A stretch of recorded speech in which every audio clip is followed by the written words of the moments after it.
جزاک اللہ خیر قاری صاحب. اصل میں یہ مقصود نہیں ہوتا کہ دوسروں کو قائل کیا جائے. اصل مقصد بحث مباحثے کا یا ڈسکشن کا یہ ہوتا ہے کہ اپنی رائے، اپنی بات دلائل کے ساتھ پیش کر دی جائے اور دوسرے کی بات دلائل کے ساتھ سن لی جائے. پھر اس سے اتفاق یا اختلاف کرنا یہ کوئی ایسا ضروری امر نہیں ہے کہ اس کے بغیر ڈبیٹ یا ڈسکشن فائدہ مند نہ رہے. مقصود اس سے یہ ہوتا ہے کہ ہمارے اور آپ کے درمیان اگر کسی بات میں اختلاف ہو جائے، کسی دو گروہ کے درمیان یا لوگوں کے درمیان اختلاف ہو جائے، تو اس اختلاف میں جو نفرت آ جاتی ہے، منافرت آ جاتی ہے، آپس میں بغض و عناد آ جاتا ہے، دیواریں کھڑی ہو جاتی ہیں، ان کو کم کیا جائے. جب آپ دوسرے کا مدعا سمجھ جائیں اور دوسرے کی بات کے پیچھے اس کی کیا دلائل ہیں ان کو دیکھ لیں، تو آپ یہ لیوے اس کو دیتے ہیں کہ اچھا شاید اس وجہ سے انہوں نے یہ کیا ہو، گو مجھے اب بھی اختلاف ہے ان سے، تاہم اس میں جو نفرت اور بغض کا کدورت اور کینے کا جو عنصر تھا اب وہ کم ہو گیا، اس لیے کہ پہلے میں اس کو ان کی بدنیتی پر محمول کرتا تھا کہ میرے دلائل سننے کے بعد بھی وہ اس کو قبول نہیں کر رہے. لیکن جب مجھے دل کے تزکیے کی وجہ سے یا اللہ والوں سے تعلق تھا، انہوں نے باتیں سمجھائیں، سمجھ میں آئی، اور دوسرے کی بات کو سن لینے کے نتیجے میں یہ احتمال معلوم ہو گیا کہ اس کی کوئی اور توجہ بھی ہو سکتی ہے. ضروری نہیں ہے کہ جو بات میں سمجھ رہا ہوں اور کہہ رہا ہوں وہی حتمی اور قطعی ہو، اس میں غلطی کا احتمال ہے اور رہے گا. یہ بھی اجتہاد ہے اور وہ بھی اجتہاد ہے. گو اسی کو میں حق سمجھتے ہوئے اس پر عمل کروں اور ان کی رائے سے اختلاف کروں، تاہم یہ جو کمی ہو جاتی ہے آپس میں نفرتوں میں، دیواریں جو کھڑی ہو گئی ان کو اگر گرانے میں کوئی معاونت ہو جائے، تو اس ڈسکشن کا اصل مقصد یہی ہوتا ہے. ہم میں سے کوئی یہ کوشش نہیں کرتا، اور میں سمجھتا ہوں کہ کرنی بھی نہیں چاہیے، کہ دوسرے کو اپنی رائے کا پابند کیا جائے یا اس کو اس سے قائل کرنے کی کوشش کی جائے. یہ تو بہت ہی گھٹیا خیال ہوتا ہے، کیونکہ اس میں یہ کبر پنہا ہے، یہ بڑائی اور عجب پنہا ہے کہ میں جو کہہ رہا ہوں میں اس کو حتمی طور پر حق سمجھتا ہوں، قرآن سے نازل شدہ یا رسول اللہ صلی اللہ علیہ وسلم کی سنت سے ثابت شدہ اس طور پر کہ وہ قطعی ہو اور اس میں کوئی امکان غلطی کا نہ ہو. یہ تو اجتہادی مسائل ہے نا. یہ ہماری رائے جو ہے یہ علماء کی بات کو پڑھ کے یا دوسرے اسکالرس کی بات کو پڑھ کے ایک بنتی ہے، خیال بنتا ہے، ایک احساس ہوتا ہے، اور اس پر ہم جیتے ہیں تو اسی کو بہت حتمی سمجھ لیتے ہیں.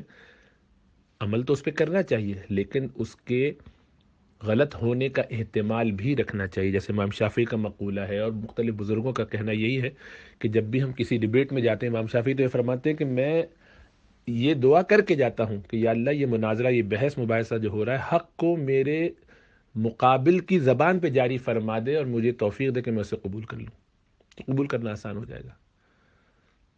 یا جیسے ائمہ کا مشہور مقولہ ہے کہ ہم اپنی بات کو حق اور دوسرے کو خطا سمجھتے ہوئے احتمال رکھتے ہیں کہ شاید دوسرے کی بات درست ہو. تو جب تک یہ احساس ہمارے اندر پیدا نہ ہو تو وہ شدت کم نہیں ہوگی، آپس کے تعلقات، افہام و تفہیم کا معاملہ آگے بڑھ نہیں سکتا. تو پہلا اسٹیج یہی ہے کہ وہ شدت نفرت کم ہو جائے. بس یہاں پر مقصد کل اتنا ہی ہے. اتنی لمبی لمبی تقریریں کر کے اور لکھنے اور لکھانے میں وقت لگانے میں کل یہی ایک نیت ہے کہ جس کو ہم انگریزی میں کہتے ہیں کہ I know where you're coming from. I know where you are coming from.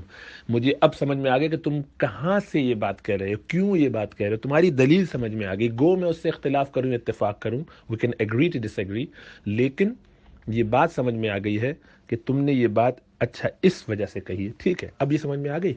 اختلاف اپنی جگہ اور وہ آئندہ بھی رہے گا، لیکن وہ شدت نفرت و بغض وہ کم ہو گئی، کیونکہ اب میں تمہیں یہ سمجھ رہا ہوں کہ تم ایک غلط دلیل کی بنیاد پر ایک کام کہہ رہے ہو. پہلے میں یہ سمجھتا تھا کہ تم شرارت میں کام کر رہے ہو، نفرت میں کام کر رہے ہو، جہالت میں کام کر رہے ہو. نہیں، اب مجھے سمجھ میں آیا کہ ٹھیک ہے تمہارا اینگل مختلف ہے اور وہ غلط بھی ہو سکتا ہے، اور میرا خیال ہے کہ وہ غلط ہے.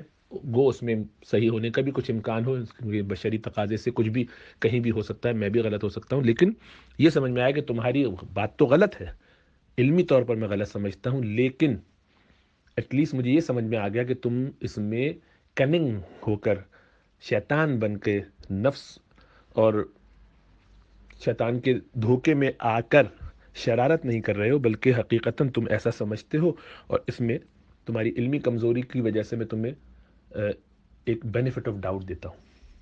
تو وہ نفرت کم ہو جاتی ہے. تو مقصود یہاں پر صرف نفرتوں کو کم کرنا، آپس کے تعلقات کو بہتر کرنا، اور آہستہ آہستہ اس سے ایک دوسرے کے قربت محبت اللہ کی وجہ سے دین کی نسبت ہے، چونکہ فائدہ ہوتا ہے، حالات بہتر ہوتے ہیں، اثرات ہوتے ہیں، لوگوں کو سمجھ میں آنے لگتا ہے.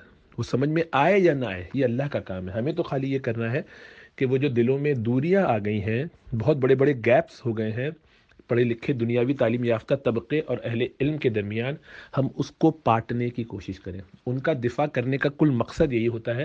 ہیں تو ہم ان کے درمیان کے لوگ، ہم تو دنیاوی تعلیم یافتہ جاہل لوگ ہیں دینی حساب سے، لیکن چونکہ ان لوگوں سے بھی تعلق کچھ عرصے میں رہا ہے، پچھلے 25 28 30 سالوں میں کوشش کی ہے کہ ادھر سے بھی کچھ ربط رہے، اور مقصود یہی زندگی کا بنایا، یعنی مقصد یہی رکھا کہ ان کی باتیں سن کے ادھر سمجھائی جائے.